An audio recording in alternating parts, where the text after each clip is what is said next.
Tyson, l'homme qui a terrifié la boxe comme personne d'autre.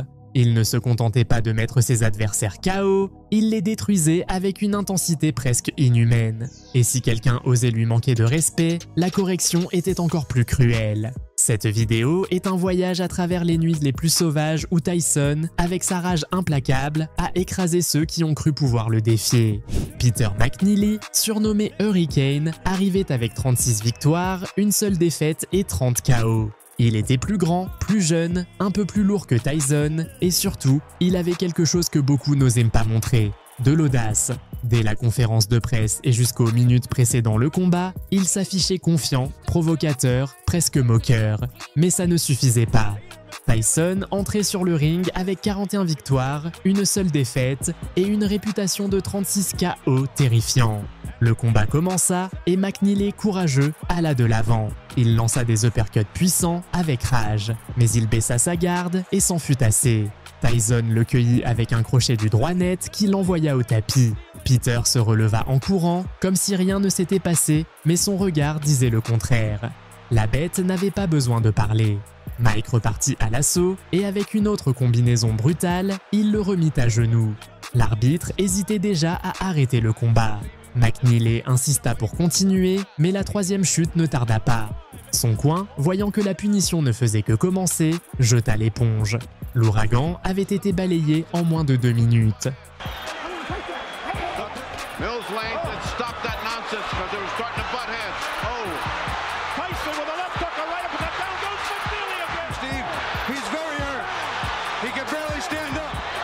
Tyson to go to the neutral corner.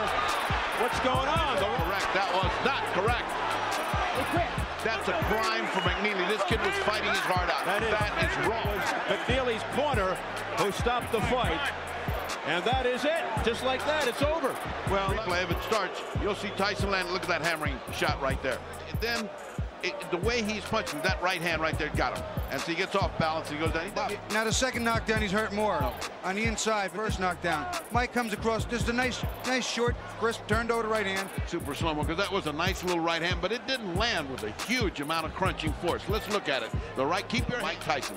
Now he's in a perfect position to come back. Whack. And you see he's turning his head as he got hit. But it was enough to stun him, and he kind of tripped over Mike's feet as well. Larry Holmes était une légende vivante. Ancien champion, il avait dominé son époque, battu des géants. À 38 ans, il sortait de sa retraite avec l'espoir de stopper le monstre. Beaucoup pensaient que son expérience pourrait faire la différence. Mais l'histoire s'écrit avec des points, pas avec des souvenirs. Dès la première seconde, Tyson se lança à la chasse. Holmes tenta de garder ses distances, d'analyser son adversaire, d'utiliser son jab, mais Tyson ne respectait rien ni personne. Au deuxième round, Iron Mike brisa complètement le plan de Larry, le coinça avec une combinaison furieuse et seule la cloche le sauva du KO. Au troisième, Holmes semblait perdu, ne sachant plus comment l'approcher. Tyson avait déjà percé sa défense et chacun de ses coups était une sentence. Au quatrième round, Larry tenta de changer la dynamique et visa le corps. Mais dans un échange, il baissa sa garde. Tyson, impitoyable, le frappa avec un crochet qui le fit tomber pour la première fois. Larry se releva, mais Tyson l'avait dans le viseur. Moins de 15 secondes plus tard, Holmes toucha encore le sol. Et pourtant, il se releva encore. Tyson, furieux, le coinça contre les cordes. L'arène rugissait, le coup final fut une combinaison parfaite gauche-droite. Holmes resta allongé, les yeux vides. Larry Holmes cannot continue that round after round. Oh, a big right hand, and down goes the former champion. He was there running the button. The count is up to 6, 7, and 8. Larry is hurt, he's definitely hurt, his legs are gone, and in comes Mike. There was a big right hand. Larry's nailed again. Down he goes. I don't know if he'll be able to continue. It's up to 4 and 5. His eyes are clear. How do you feel? It's up to 7 and 8. He knows he has him in trouble. It's just a matter of time. Larry will not survive this round. He's trying to fight back with everything in the left hand. 17. He's trying desperately, but he should be hanging on. Now with the right hand, the left hand that was able to do it against Ronaldo Spikes. He goes with a big right hand. The left will come inside. There's the left. There's the right. Larry's ready to go again. He's going to hang on, or they'll stop the fight. Down he goes. Larry's hurt. It's all over. He is knocked out. He didn't even bother the count. It was a vicious.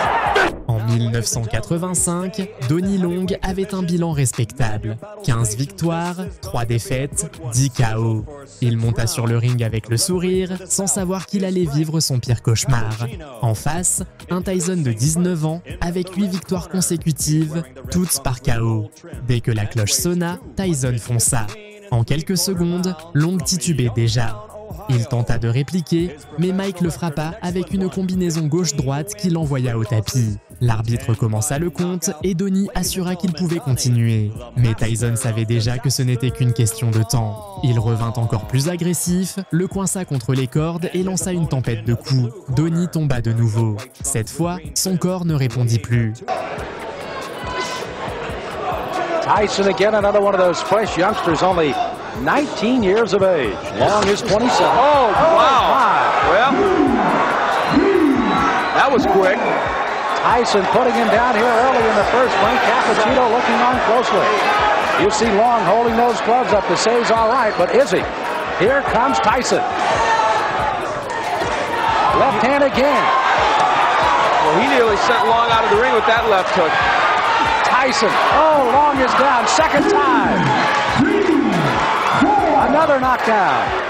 There is no 3 knockdown rule, but the referee can stop it after 3 if he decides so. This is very impressive. Mike Tyson not expected to come out this strong against Long. 5 of 8 have fallen in the first. Is it 6 of 9 as Tyson comes out with a strong right hand barrage again? This is as bad as I've ever seen Donnie Long look, but give Tyson credit. That's it. Donnie Long came out with the hopes of boxing Tyson, but there, Tyson gets in with a very good left hook on which he had great leverage and hurt Long. I think Long didn't expect that he would be able to be hurt.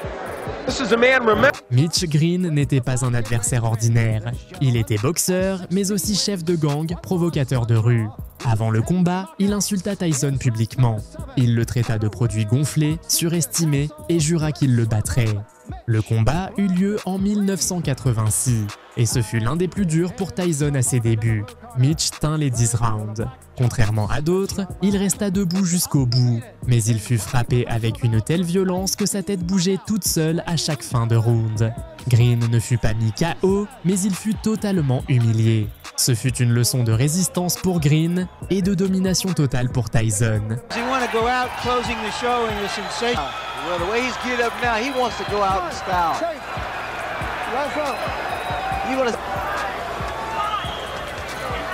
Tyson wants to go to work, but bad performance from Mitch Green. And he's not getting the type of money that he wants, but the fact is, he has a proven...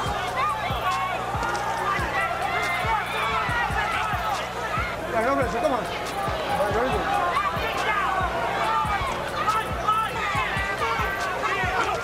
What's going to happen is he's going to figure out a better way to approach fights like this. Those shots, I love punches went off, especially if you have the power. But as I was saying earlier, Barry, the fact that taller opponents more tactically, you learn how to cut the ring off. Big left hand to end things. Mais l'histoire ne s'arrêta pas là. 2 ans plus tard, en 1988, Green retrouva Tyson dans une boutique de vêtements à Harlem. Il l'insulta, le provoqua et Tyson répondit. En un seul coup de poing, il lui fracassa le visage. L'œil de Green fut complètement fermé et sa mâchoire brisée. Un combat de rue qui scella à jamais leur rivalité. Frank Bruno était apprécié au Royaume-Uni. Il avait de la puissance, du charisme et l'audace de défier publiquement Mike Tyson. En 1996, pour leur revanche, Bruno déclara qu'il le mettrait KO. Il se disait prêt. Il promit de lui prendre son titre. Mais Tyson n'oublie pas. Dès le premier coup de cloche, Mike fonça comme une bête. Il lança des combinaisons explosives qui firent vaciller Bruno dès la première minute. Le Britannique tenta de tenir en enlaçant Tyson, en s'accrochant à tout ce qu'il pouvait, mais chaque seconde sur le ring était une condamnation. Au 3e round, ce fut la fin. Tyson le coinça contre les cordes et avec un crochet gauche mortel, il l'envoya au tapis sans réponse.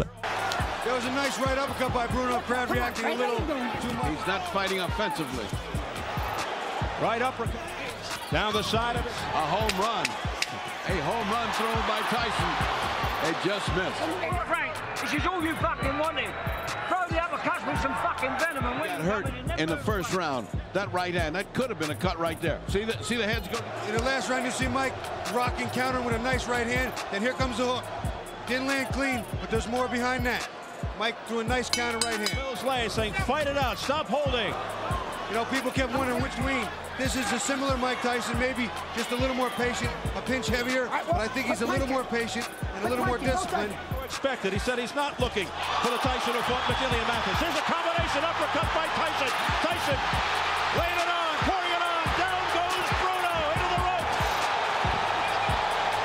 And it is free. Mike Tyson is... Alfonso Ratliff avait été champion du monde en poids cruiser. Il avait remporté des titres, battu des noms respectés et gagné sa place parmi les meilleurs. Quand il affronta Tyson en 1986, il le fit avec expérience, technique et courage. Mais l'histoire était déjà écrite avant même que la cloche ne sonne. Tyson, à seulement 20 ans, affichait 27 victoires invaincues, toutes par KO. C'était une machine. Et Ratliff ne fit pas exception. Dès le premier round, Mike le coinça, le frappa sous tous les angles et le poussa contre les cordes. Ratliff tenta de répondre. Il lança quelques droites avec détermination, mais ce ne fut pas suffisant. Un crochet gauche de Tyson le frappa en plein menton. Le public explosa. Ratliff vacilla, il se releva difficilement. Mais c'était déjà trop tard. Au deuxième round, Tyson continua de frapper sans relâche. Chaque coup était plus rapide, plus précis, plus brutal. Ratliff fut de nouveau envoyé au tapis. L'arbitre, voyant son état, arrêta le combat. Il n'y avait plus rien à dire.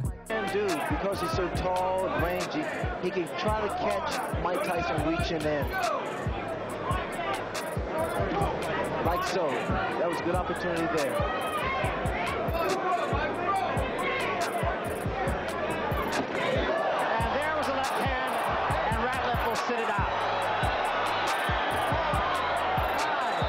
5, 6, 7, 8, 9. Ray, it looked like a short left hook. It was a classic punch. And Ratliff doesn't, I don't think he'll get out of this round. And Tyson right on top of Alfonso Ratliff.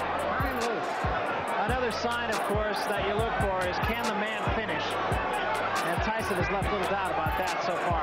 Right hand, that should be just about it.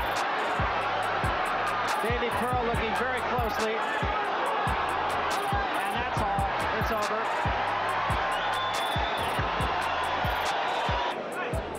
Let's take a look and see how Tyson very professionally has cornered Ratliff, and then a short left hook. And the reason, again, as I've stated before, his punches are so effective is that he's always moving forward, always looking to hurt the other guy. Trevor Berbick avait battu Muhammad Ali. Il avait remporté le titre WBC et se croyait prêt pour n'importe quel adversaire. Mais cette confiance le mena à la pire nuit de sa vie. C'était en 1986 et Tyson n'avait que 20 ans. Personne de son âge n'était allé aussi loin, aussi vite, avec autant de puissance. Dès la première seconde, Berbick fut dépassé. Tyson l'attaqua avec une pluie de coups mêlant vitesse et puissance inhumaine. Berbick tenta de rester debout, mais son corps ne répondait plus. Au deuxième round, un crochet gauche l'envoya au tapis d'une manière historique. Berbick se releva et retomba. Il essaya encore et retomba à nouveau. Ses jambes ne pouvaient plus le porter. Ce fut l'un des KO les plus humiliants de l'histoire. Berbick semblait ivre, désorienté, cherchant un soutien inexistant. Tyson, avec ce coup, ne lui a pas seulement pris son titre, il en fit une légende du mythe. Cette nuit-là, Mike Tyson devint le plus jeune champion du monde poids lourd de l'histoire.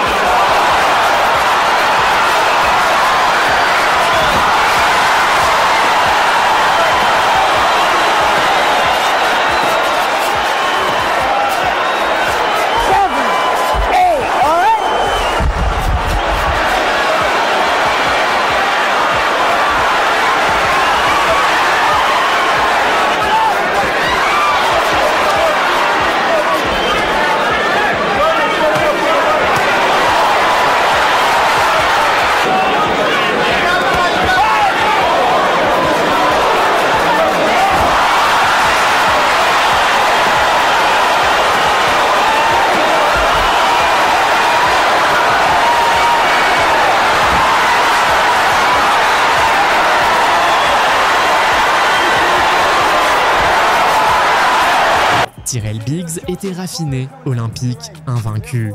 Médaillé d'or en 1984, il avait gagné 15 combats professionnels et affirmé que son style élégant et sa mobilité seraient la clé pour battre Tyson. Ces paroles attisèrent l'intérêt et la colère de Mike. Dès le premier round, Tyson le traqua comme un prédateur. Biggs tentait de danser, de bouger la tête, d'utiliser son jab. Mais chaque fois que Tyson le touchait, il laissait une trace. Round après round, Biggs s'épuisait. Son visage se couvrait de blessures. Sa technique ne suffisait pas. Au 7e round, Tyson le cueillit avec un crochet du gauche qui l'envoya directement au tapis.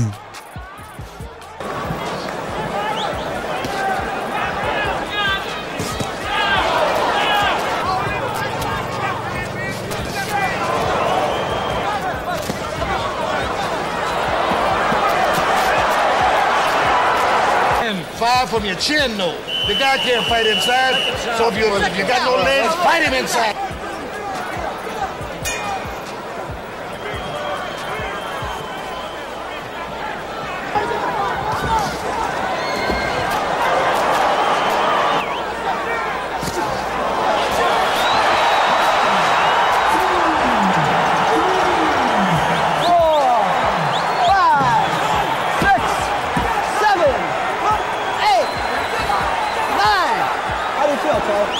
Okay?